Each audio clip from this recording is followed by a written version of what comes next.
We cannot raise our children like the way we were raised. They shut down on the parents and they go outside and they get their answers, and those answers are incorrect. We cannot raise our children in the United States only based on immigrant values.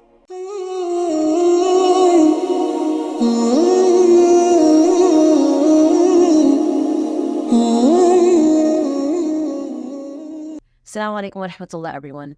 Today, inshallah, we're going to be talking about raising children, and not just raising children anywhere, but especially raising children in the West, specifically in the United States of America. And the reason why this topic is very important is because, as the proverb goes, that it takes a village to raise a child.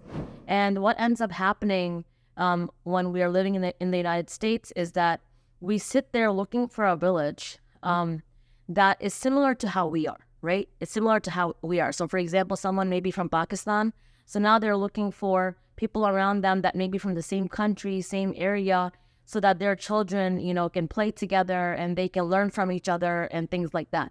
But it rarely happens. It rarely happens that we end up in areas in the United States where we're going to find people who have the same cultural values as us. And because of that, we are losing the village. We're losing the village because our focus is on building the wrong type of village. So when in the United States or in the West, raising children is a struggle for everyone, and especially for us Muslims, because we are facing so many different challenges and our children are exposed to so many different things that sometimes we get confused. And for a lot of people, I'm hearing now when I'm talking to, my friends and community members that the only solution is that maybe we should move to another country. Maybe we should go somewhere else. Or maybe we should move to communities that are more, tight-knit and where we can find people who are like-minded. But wherever we go, no matter it's another country, no matter it's within the United States in a community where we can find like-minded people, the responsibility at the end of the day, it falls on the mother and the father. The village comes in later. The village will come in after we do our basics of tarbiyah for our children, of upbringing for our children. So there is the hadith, right, that Prophet Muhammad ﷺ said that Jannah lies beneath the feet of the mother, and that in the happiness of the father lies the happiness of Allah subhanahu wa ta'ala. So these are the two hadiths that we always bring up to our kids, right, when it comes to teaching them respecting parents and listening toward their elders and listening to their parents. But if we were to take these two hadiths and kind of analyze them on why did Allah subhanahu wa ta'ala give the mother and father such a high status? So of course, it's because of the sacrifices they make, right? And the hard work they do and all of the struggles and the hurdles they go through to raise the children. But we forget that those hurdles and those struggles and those challenges include the challenges of tarbiyah, the challenges of upbringing. Sometimes we only think about, okay, maybe, earning money for them or working for them or making sure that they're fed and they're clothed and, taking care of their routines. But along that, a big responsibility is making sure that we raise them as good Muslims, as good human beings, and as good citizens. And that, of course, is going to take a lot of struggle. It's going to take a lot of hard work. Some days are harder than others. And because even that portion of a child's life and the responsibility of a parent is so heavy, that is why Allah subhanahu wa ta'ala has given the parent that much status, because upbringing children is not going to be easy.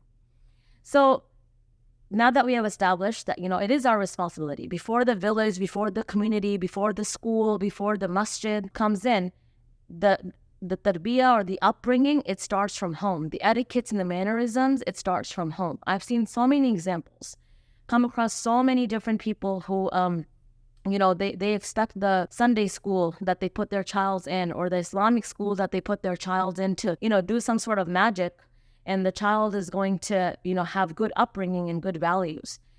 The school cannot do much unless it comes from home. So what are some of the things that we can do in our homes to make sure that our children have the Islamic values and our cultural values embedded in them? The first thing is, we need to really understand that we're raising a very different generation. Whether we're millennials, right? or whether, we're older than the millennials, right? With the generation we're raising right now, this generation is basically the social media generation. They have so much exposure to things that we didn't even think about when we were younger. So we have to really think from their point of view. We cannot raise our children like the way we were raised, because we were a very different generation. We did not have exposure to social media. We did not have exposure to so much internet. We did not have, 24/7 constant connections with our friends and our classmates, right? So the children we're raising right now, when they're home, they're still connected to the outside world. When they're outside, they're already connected to the outside world. If you see a bunch of them sitting together, they will be sitting together, but they're all individually in their own gadgets, right? So the very first thing we have to understand is this is a very different generation, and we have to approach them the way they are. The second thing to keep in mind is for those of us that come from immigrant families, right? For those of us that come from immigrant families, we need to understand that we cannot raise our children in the United States only based on immigrant values. Of course, we have beautiful values and we have beautiful cultures, but the way our parents raised us, or the way our parents were raised, was a very different environment. The environment here is very, very different. And it's very important for us to understand that when our children go to school, when our children go outside to the malls, when they go outside, to play, to the park, wherever they go, their environment is very different compared to what our parents were used to and the way they raised us. So the location has, the times have changed, exposures have changed, and the environment has changed. And then the third thing that's really, really important to keep in mind is, since these kids have so much exposure and they live in a different environment, they know about things that we may not even sense that they know about. And for us, those topics may be taboo. Like, how are you a 13-year-old talking about this? How are you a 15-year-old talking about this? Forget 13 and 15. How are you a 10-year-old talking about this? And sometimes we shut them down when they come to us with these topics, things that they have heard outside from other friends. They come home and they talk about this kind of stuff, and we're like, no, we don't talk about this. This is inappropriate. But if we're going to say that, they're going to go somewhere else, and they're going to get that information, whether it's from Google or whether it's from our friends. And that information is going to be very harmful to them because it's not taught to them properly. So yes, as parents, it's kind of heartbreaking when our 10-year-old or our 12-year-old comes home and talks about things that we are like, you're not 18, you're not 20, why are you talking about this? Or sometimes it's like, in our house, we don't even have this. How do you even know this? But when we say, when our reaction is such, what ends up happening is they shut down. They shut down on the parents, and they go outside and they get their answers. And those answers are incorrect. So keeping in mind that this generation is different, keeping in mind for those of us that are from immigrant families, keeping in mind that these kids are being raised in a very different environment. And the third thing is making sure that we understand that the topics that they're exposed to, they're going to continue getting exposed to them. We can't stop that.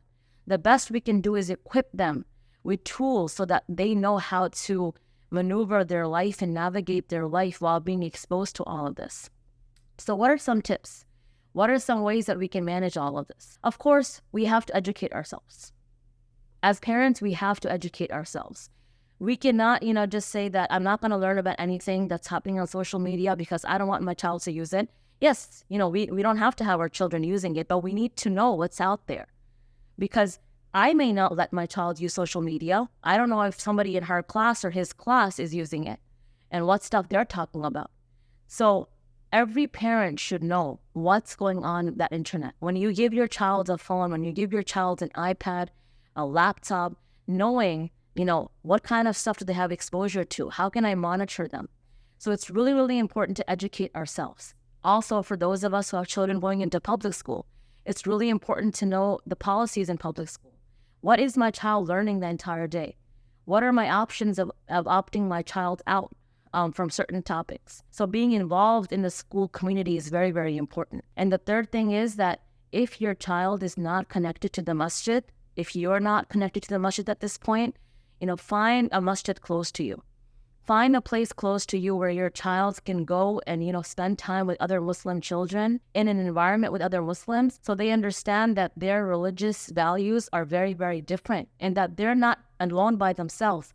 There are other Muslim children that are being raised in the United States, because that community and that friendship and that brotherhood and sisterhood that they're going to build, it's going to help them strengthen their deen as well. And not everybody, let's be honest, not everybody is able to talk about taboo topics with their own children. It's a very, very difficult topic. Some of us were able to talk about these topics to with other children. And when it comes to our own children, we get frazzled, and it's like, our emotions get the better of us, right? So if you're unable to have these conversations with them, find someone trustworthy. Whether it's, someone in the local community, someone that can talk to your child about some of the taboo topics that they're asking you about. So these are just some tips to keep in mind, inshallah. We have to remember that a parent's dua goes a long, long way. But the dua is not going to do anything unless we actually take practical steps to make sure that at least we do our part in our child's upbringing. And having these difficult conversations, especially with teenagers, is very, very important. Because if we don't have these conversations with them, then, they have so much. They have, infinite amount of information when it comes to doing anything outside. In all of the social illnesses, whether it's drugs, whether it's relationships, whether it's, watching inappropriate content. They have so much access. So we need to make sure we educate ourselves and we also talk to our children. Hopefully this video was helpful. If it was helpful, inshallah, please do like, share, and subscribe. And inshallah, see you guys again soon. Assalamu alaikum wa rahmatullah.